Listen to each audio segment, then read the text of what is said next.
Thank you very much.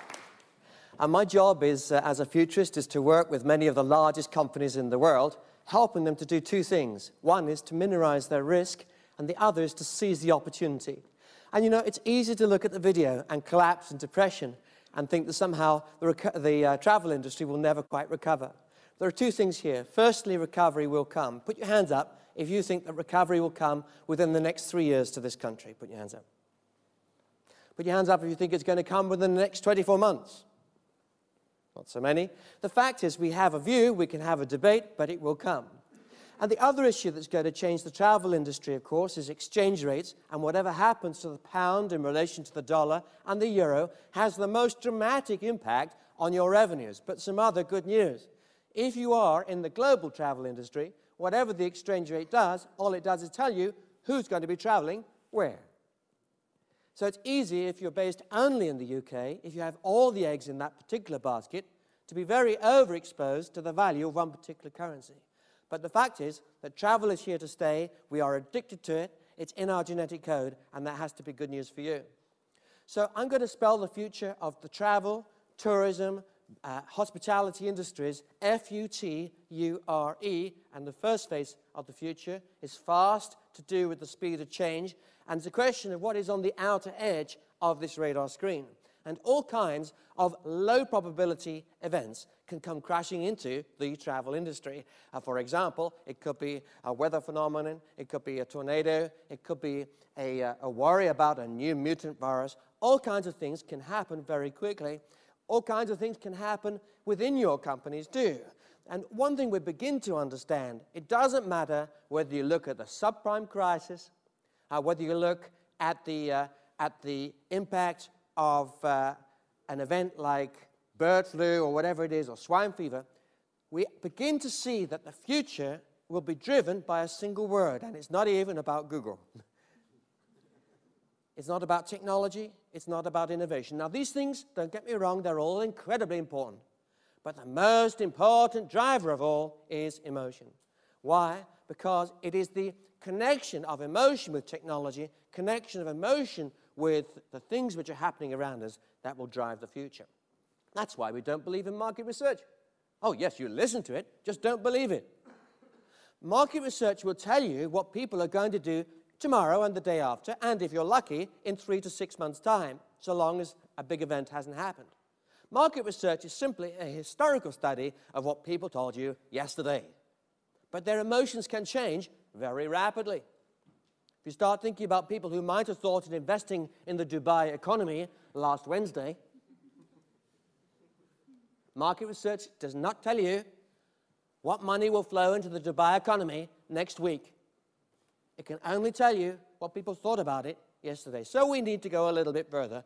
We need to take a guess on what the future will be like, and then try and imagine your customers within it. And here are some of the things which I'm seeing, and this is just a personal view, and I'll whistle through a few of these things. We're seeing them to one degree or another. Some of these things are going to be incredibly significant. As the faster the world goes, the faster we have to unwind. And that means intense leisure breaks, and that's going to be a continuing boom time. Yes, I know, it'll vary a little bit depending on the amount of money people have in their pockets at the moment and the exchange rate. But the fact is, short breaks, stress busters, rapid growth of city tourism, these are going to be huge things for the future right across the European Union. Stag nights, hen weekends, and couple resorts. Here's an interesting thing. Every now and then you find bits and pieces within the travel industry about which people seem blind. Put your hands up if you've been on a couples resort only holiday. Hardly anybody. Put your hands up if you might be interested in going to a resort where there's no screaming children, crying babies, or adolescents puking in the corridors. My friends, this is an interesting market.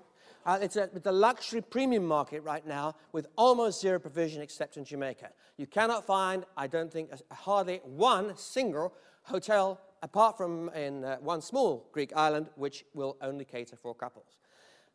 One of the other things that happens with speed is impatience. We are unbelievably impatient now. You know that you will lose up to 30% of all the web traffic to your site within the first 5 to 6 seconds if your site doesn't come up, bang. And you also know, and Google will teach you these things, that if you have just one added question to add onto a registration page or one other box to fill, you start losing about 5 to 10% of all of your sales with every single extra question you ask. My friends, we are in an impatient world. And I can't tell you how annoying it is for me sometimes to find it. I'm having to wait 24 hours for a response for a hotel. Put your hands up if you find that annoying. You found them, and now you're on an email address, and nothing is happening. You can't make the booking. My friends, this is last century stuff. Hotels like that will be toast, they'll be dead, they'll be closed within the next 12 months unless they sort themselves out. By the way, talking of hotels, here I am. I've traveled halfway around the world, and I travel 50 times a year doing things like this. I've been through the American immigration system and got out the other side. I'm in a taxi. I think I'll just about make it. I'm at the hotel. There I am. What is the one thing that I need right now? I'm at the reception desk. I'm trying to check in. What is the one thing I want? What is the one thought I have in my mind right now? Drink, shower, no. And it's not even email. Toilet. I think I'm going to have a real accident in another 33 seconds if she doesn't check me in right now. All I want is a key. Now, can please anybody tell me, why is it that I can't be electronically checked in? Why is it with this electronic system that I can't just produce a card, that you couldn't send an SMS saying to me, your key is in your pocket, it's your credit card, just swipe it through the door, it's 371, and good day to you? Why is it that I have to go through the same old business, filling in my passport number for the 43,000th time inside the same hotel chain? I'm saying these are areas where sometimes I think we can be blind to the future. One of my jobs is to remove risk. One of the greatest risks in any organization is institutional blindness. We spend so much time with people inside our own industry that we forget what it actually feels like to be a consumer. And I remember I checked in a hotel once and they said, "Oh, Dr. Dixon, thank you. We've been looking forward to you arriving in our hotel." This is a 25-star hotel. I said, "You'll be delighted to know that we have a special place where you can check in now." I said, "I don't need a special place. I need a key." They sat me down. I said, "Would you like a cup of coffee?" No, I just need a key. They kept me there for 5 to 10 minutes while they were sorting everything out. They brought me this and they brought me that and that. This is utter madness. Stark ravingly loony bonkers because the owner of the hotel doesn't know what it feels like to be a customer who's traveled 23 hours around the world. So hotels need to make life easier for the consumer. What does that mean? It means instant check-in. Yes, it means free wireless broadband. How annoying is it to spend $300 on a room and then find I've still got to spend 15 minutes trying to get my credit card number out? Hello?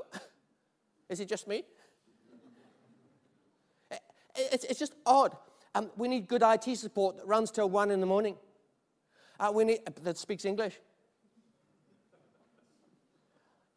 I'm not exaggerating. This is the substance of life. I promise you, my friends, you can get lost in all the techno stuff. This is the future of the travel industry.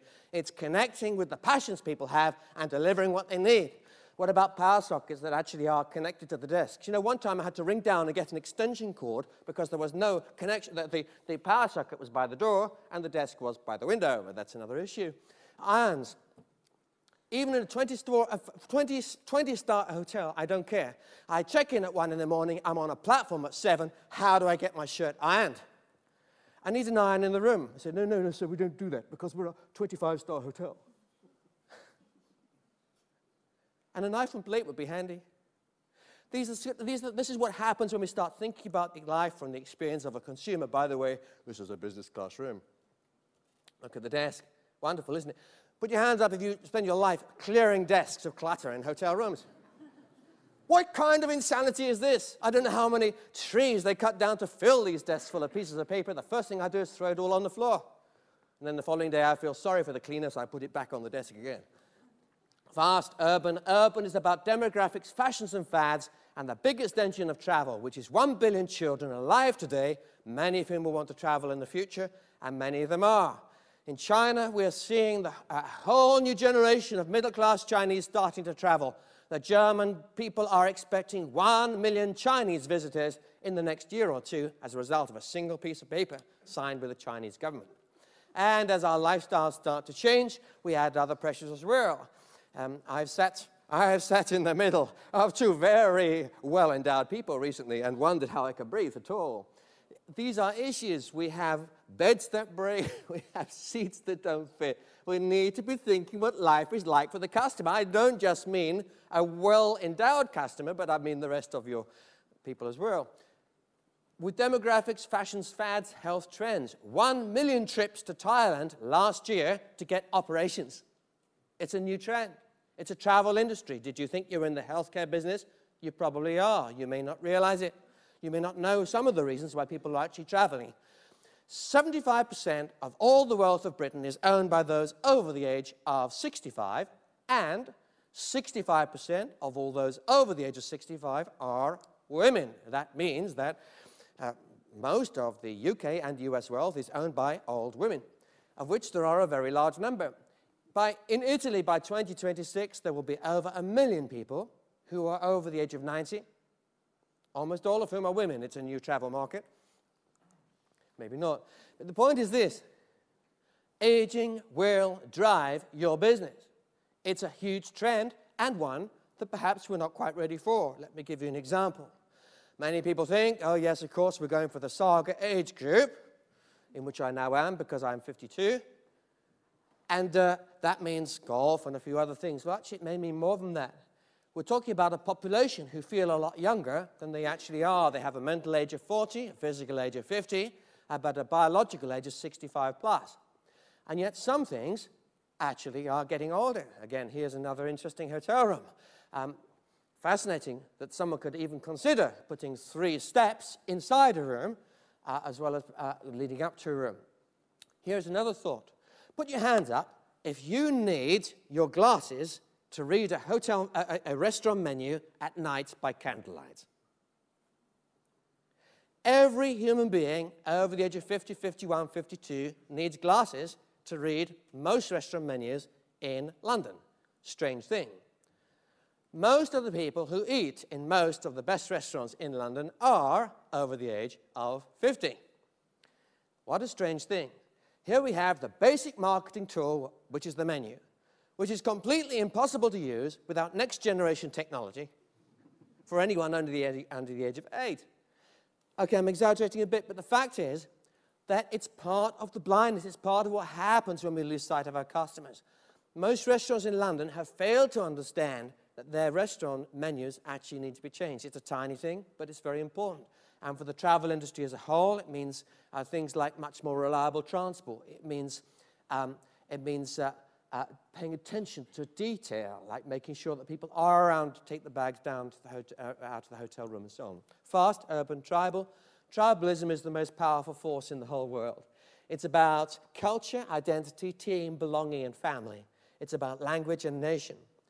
Tribalism is one of the reasons why we travel. We travel to experience other people's tribes, and we travel as tribes. Most people travel in a tribe unless they're traveling on business. They travel with a friend or a group of friends, with family and everything else. Every strong brand creates a tribe, and the stronger your brand, the stronger your tribe will be, which is very good news for you because video is very bad at creating tribes. Although people are increasingly using video for routine business transactions, when it comes to building trust, and remember, business is actually about relationship. Most people want to do a relationship with someone they feel good about at a serious level. Then we're talking about something which is difficult to do, even with huge walls of screens and videos and everything else as well. So corporate travel, while it's showing a dip right now, I promise you, it's not the end of that story. Yes, it's true, an increasing proportion of premium travel will go down and become more economic, and they'll push people on budget airlines. It is also true that an increasing proportion of total business meetings will be done virtually. But the number of business meetings globally is increasing so fast that you can expect to continue to see the number of business trips grow over the next 3 to 5 years, certainly once the economy recovers. And we are only in the first stages of globalization. The next 10 years will be very interesting. Conferencing builds tribes. Yes, there will be pressure on that particular market, but quite a lot of it will come back. And the demand for conferencing, when it happens, will be for a real tribal experience, not just another convention. Something that's really spectacular. And on the back of that, you'll find some leisure travel coming back as well, because 33% of all tourism in this particular city comes from business travel. But here's another example of blindness. I flew out, I regularly fly out to the US in one direction, come back to the UK in the other.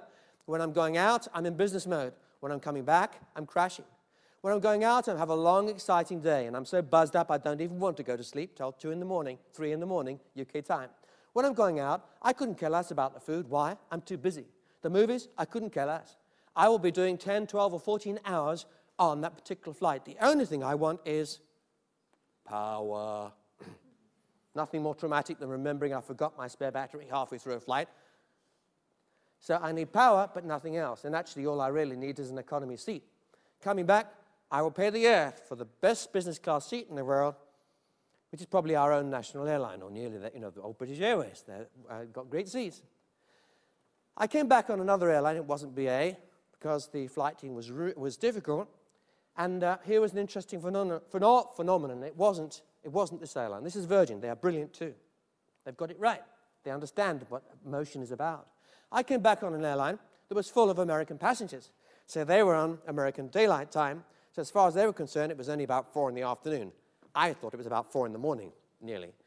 So as far as I was concerned, did I want food? No. Did I want a drink? Yes. I wanted 3 bottles of water by my bed. Or actually, there wasn't a bed, it was just a sloping seat, but never mind. I just wanted 3 bottles of water and just to be left alone in sheer darkness and in absolute quiet. What did I get? Every 2 hours throughout the entire night, I got more announcements about duty-free. Extraordinary. 2 hours before they were going to wake me for breakfast, an hour and a half before the flight landed, another insanity, I was still being offered duty-free perfume and all kinds of other things.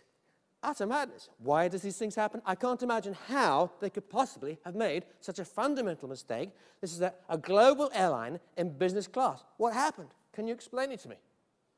I can only conclude that not a single person who was on the entire staff of that plane, from top to bottom, had ever traveled as someone who was jet-lagged on a business flight, or on any flight, come to that. What a strange thing. I'm just saying how easy it is for us to make quite big assumptions about the clients that we have and miss the future, which is being able to anticipate how the person feels before they even know it. Fast, urban, tribal, I'll go more quickly through these other phases. Globalization, yes. Murders, I'm afraid we will see a few more losses. Internet, we've talked about already. Fascinating. Yes, instant access to bookings and the rest. I know it's a fallacy. You know that you can sell much more cheaply, a long way ahead. That the consumer thinks they're getting all their best deals 1 stroke before midnight. That's a challenge for us. And people want to buy simply. They want to do the big deals, perhaps over the phone, but they want to do the shopping online first. But one thing that's quite interesting is what's happening about the revelation, transparency about capacity. Some of the airlines have been hit with this really quite badly. See, in the olden days, you had no idea how full a flight would be. You might have some slight indication from the price, but basically it was pot luck. You just booked what you did. Now, if you are a gold card business traveler, if you've got the right to get upgraded at almost any point, what do? You say, the last thing I'm going to do is waste any of my money on a business class fare. I just hunt around for the most packed out flight I can find from LA and come back on that. Because you know what? 9 times out of 10, I'll end up in first or business for nothing. And so many people wised up to this that some airlines have had to completely rethink their loyalty programs. They think, well, either we have to stop this data leaking out, or we have to revise the thing and make it much more random about which gold card people get elevated and give a few silver cards a look in. So all kinds of implications start happening to models of travel when the technology starts to hit in. And that is going to become even more so over the next 2 or 3, 4 years. I think we're going to see an unbelievably huge jump in transparency in just about every capacity part of the system over the next 3 to 5 years. By the way, put your hands up if you've been tricked into buying insurance you didn't even know you were buying when you're traveling online. These kind of things, they're little sneaky tricks, but they generate passion out of all proportion to the income that's being generated. And again, I think we need to be very careful. It's easy to engineer a page for maximum revenue, but be careful. Take care and start to think about what it actually might look like. TripAdvisor is an interesting site. Why is it interesting? Because just about every time you type in the name of a hotel, it comes up even higher than the hotel's official site, which means the hotel has to kick back with a paid listing on Google. Google's very happy about TripAdvisor, therefore. But here's a choice. You've got three choices. You typed in the name of, let's say, of a random London hotel or a Madrid hotel, and you've got three choices. One is the official site, which is kicked back with its little paid listing, which has been carefully tested using your analytics.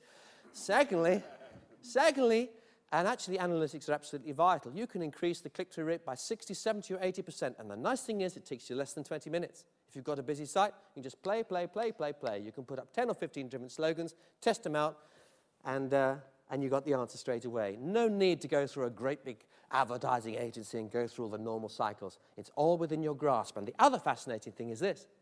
What you learn about your potential audience and customers through your click-throughs, you can then roll out in your paper-based advertising, in the newspapers and the rest. And chances are you get the right answers there too. So this kind of environment is a tremendous way of learning about your customers at incredible speed. But here's the point. You've only got three choices. You typed in the name of the hotel. TripAdvisor, with its 45 million people who are all commenting on every single trip they do, have delivered you through Google to suggestions of pages that might interest you. The first one is the best hotel in the world. The second is don't even think about it. And the third one is the paid listing on the other side. You've only got one click. Which do you go for first? Put your hands up if you go first to the official site for the truth about the hotel to learn all you need to learn. First. Put your hands up first if you go for the honeymoon, best hotel in the world because you want to lift yourself up. I usually get one or two. And put your hands up if you went straight for the rats, the cockroaches, and the food poisoning. My friends, what you've told me is this. Regardless of the life out there, in the travel industry, advertising is dead in the online world. That's what you've just told me. I'm exaggerating a little bit. But what you've told me is that you don't trust the brand. You don't trust, it doesn't matter whether it's the Hilton or the Marriott, you don't trust any of that kind of marketing spin. Actually, the only thing that you trust is the comments by other travelers. And if you remember nothing else about this presentation, it's to remember that. Because you've told me that. You told me that the comments of travelers are infinitely more important. That you will never get someone clicking through on your site, your own site, if they've got the option to click through on someone else's site about the same holiday that you're offering, but with a random comment by a total stranger. And by the way, are they a total stranger? Who wrote the nice comment at the top? Yes, it wasn't quite the owner because, of course, he gets rumbled because his email will appear, so he paid his nephew's girlfriend. So who wrote the site at the bottom? Competitor, of course. No, I mean, you knew that. I knew that. But I said to you earlier, listen, the future is not about rational logic. I mean, it's about emotion. And the fact is, even though you knew that the rats had been invented, the cockroaches never existed, they were just a figment in a competitor's imagination, even so, you all clicked on them first. My friends, we are rational human beings, your clients are not. They will do the same as you. And if we learn one thing, we learn this.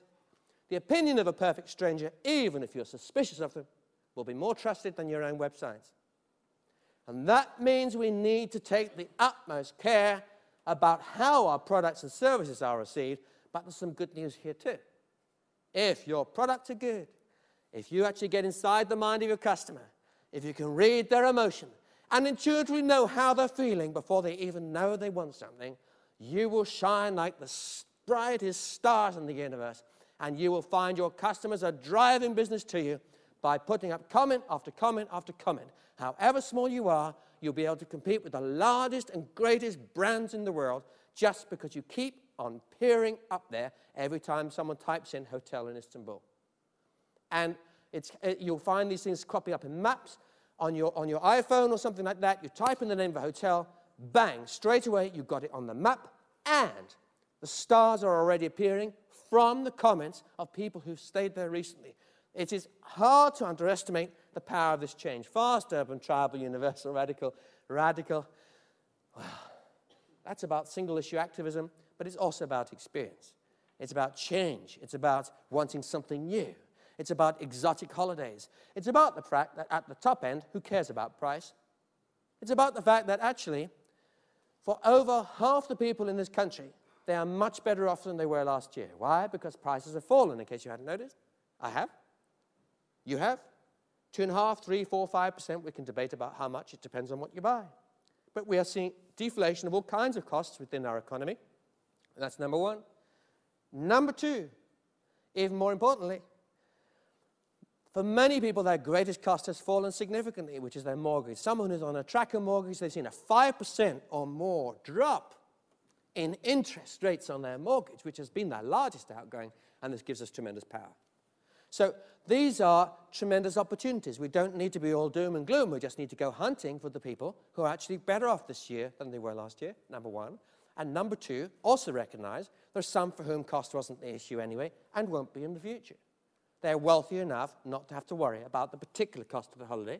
What they're interested in is what your experience will deliver for them, which hopefully is something that is very hard for them to put together themselves. It could be a flight to space, maybe, but it could be all kinds of different things. And again, we're connecting with an age group that perhaps is a little bit older and has got the time to really hunt around, and they are going to hunt around for this kind of stuff online. They're going to want to watch the videos. They're going to want to look at the experiences and the feedback of a whole community of people that have been on it, and they're probably, after all the hunting, going to want a 15-minute conversation with you on the phone, and then they're going to do a great big deal. And yes, all kinds of different things are in there, but sustainability is, of course, one of the big radical issues which will continue to shake and transform the future of this entire industry. And I'm not just talking about recycling the towels or providing more sophisticated air conditioning. I'm not just talking about ecotourism, although that is part of it, but I'm talking about a fundamental rethink about the use of carbon in travel and tourism and every aspect of it.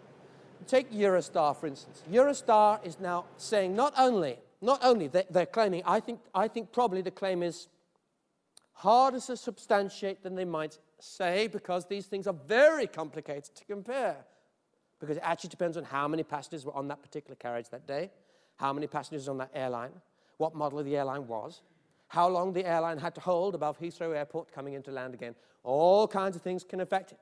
But Eurostar would say that they are using much less carbon for an individual trip between London and Paris than just about any other way to travel. Number one. Number two, just in case you were worried about the tiny little gram of carbon that you emitted, they have offset it all, every single bit. Even the energy to produce your cup of coffee on the train is offset. Even the energy to produce the paper of the ticket, all offset 100% green. One thing's for sure, once the Madrid to Barcelona rail line opened, air traffic fell by 50%, my friends, 50% in 24 months. And as for Paris to Lyon traffic, it's completely gone, almost completely gone by air. So high-speed rail, in which our world is investing a lot, will profoundly change short-haul flying. There is no doubt about that. At the same time, you will continue to see claims which can be verified by people like EasyJet that they are offering consistently the same flights from A to B for 25% less carbon per person than any other way, and it's cheaper in terms of cost as well. How are they doing it? Simply by packing more bodies on planes, which is the oldest trick on the book, and getting a greater return on the capital that you have by whisking these planes in and out, and so on and so on and so on, and just being incredibly hyper-efficient. Carbon tax or trade, what's going to happen there? Difficult to tell. But one thing's for sure, we are going to find added charges added onto airline tickets as a result of the worries over carbon. Will it matter? I'm not sure in the wider scheme of things it really will. It may hold back growth for a year or 18 months, and I think we'll find it gets absorbed and people just see it as part of life because of the hunger to travel. One thing, though, we will see is that carbon trading becomes the largest derivative market in the whole world. It could be worth $1 trillion a year by 2020. Extraordinary.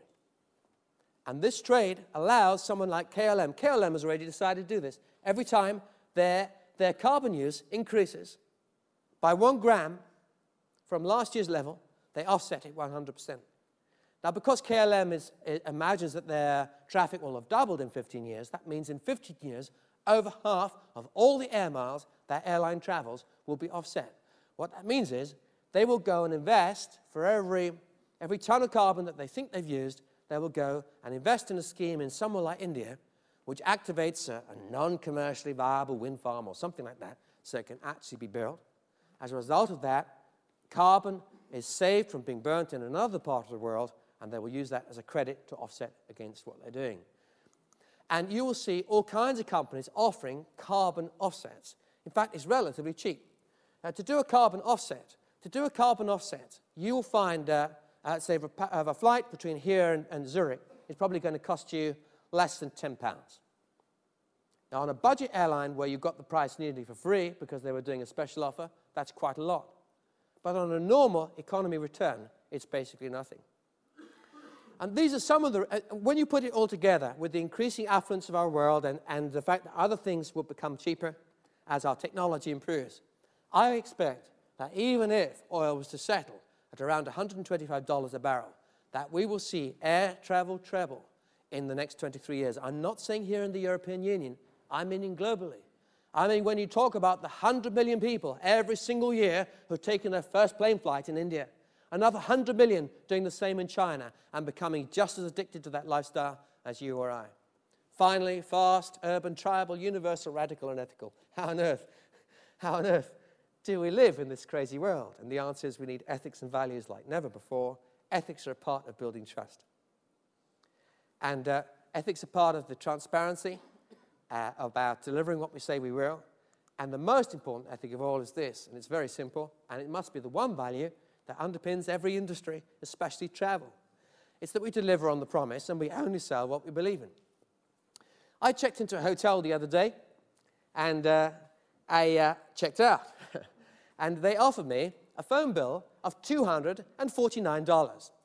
I said, how can this be? I've had many frustrations going online with your broadband system, and my own broadband card wasn't working here. But tell me this, I have made 15 local calls, or thereabouts. Each one of them failed to connect. I tried to dial a local ISP. How last century is that? But that's what you're reduced to doing, occasionally in a very remote part of the world. I said 15 calls failed to connect. Actually, this was in the US, funnily enough. 15 calls failed to connect, and I get a bill for $258. They said, no, sir. If you have a look, each call was for less than a minute, but it did connect. I said, what do you mean? It went, you mean I get charged $15 per call? Well, that's it. You get $15 per call. What, for a local call? I said, yes, sir. I said, please tell me where it says that in the room. If I had known, I would have thought differently. I said, well, I'm sure it says somewhere in your room. Please tell me where. Can you take me up and show me? There's a manual. Yes, I know the manual is that thick. On which page is it? I don't know on what page it is, but I'm sure it is in there somewhere. It's 15. I said, tell me this. Just answer me one question. So how long have you been in this hotel? Oh, 10 years, sir. Has your mum ever been here? Oh, yes, sir. She stayed here once. I see. Now, when you brought your mum in, and you put her in the lift, and you press the button, and you're going up, what's the one thing you say to her? You say, Mum, promise you one thing. Don't use the phone. She says, oh, is there something wrong with the phones, dear? No. Just don't use the phones. It's a complete rip-off, Mum. You would not believe how much we will charge you for it. It's near criminal. So if you say that to your mum, and he goes bright red, because of course that's exactly what he said. I said, so if you tell that to your mum, if you tell that to your best friend, why didn't you tell it to me when you saw me yesterday morning checking in?